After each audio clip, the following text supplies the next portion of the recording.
The muscle up negative is a great way to start working on the pattern of a muscle up and building the strength to do the muscle up if you can't actually do the full thing from the ground up. Reason being, we're 20 to 30% stronger eccentrically than we are concentrically. So that means we can use the strength that we have now to work on the skill, and we also get to work on the movement pattern as well as of course loading up the necessary structures, the connective tissue, the end ranges of motion, these kind of things. So you're going to want to set this up where you have an elevated surface where you can easily get into the top of the muscle up. Yeah, once you're there, it's very simple. You can then come down all the way. The higher this elevated surface is, the longer you can keep the lower body and the more similar to an actual muscle up you'll have it, right?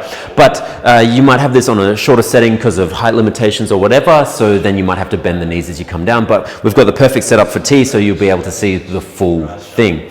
So with this, we're simply going to come up, we're going to slowly come down into the bottom of the dip, right? Of course, we want to go to the end range because the lower the dip is, the easier the transition is going to be. We're going to pause at the bottom of the dip, transition into the top of the chin where we pause as well to build some end range strength there before slowly lowering. And that's the whole rep. No need to pull back up. It's just control down, transition with control, and then all the way down. Cool. So let's have a look at what this looks like. So T's going to start by pressing up. I can help stabilize here if I need to, if you have a partner, otherwise by yourself. From here, we're going to come down into the bottom of the dip. So we're going to come all the way down into deep shoulder extension. Awesome. We're going to pause here. Then we're going to slowly transition, letting the elbows come down, hands into false grip. We're going to pause there and then slowly down all the way.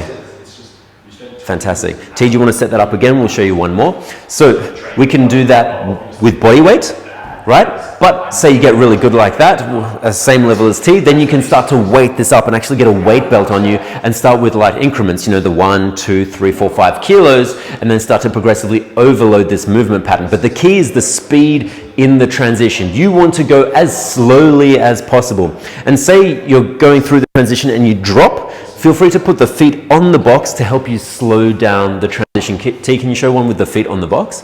All right, let's see it. So we'll start by pressing up.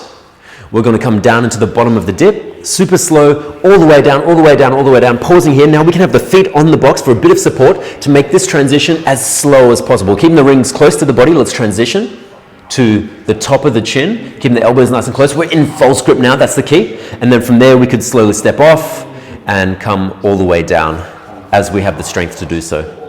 Well done, and rest. So you've got a couple of options there. You can aim to do the full thing, obviously with weight over time, but if you need initially that bit of assistance from the box, feel free to use that with your feet as well. The key thing is that transition needs to be as slow and controlled as possible. As soon as you start dropping through any portion of that, that means you physically don't have the strength to hold yourself there. So we can use the feet to make it a little bit easier. And that is the muscle up negative.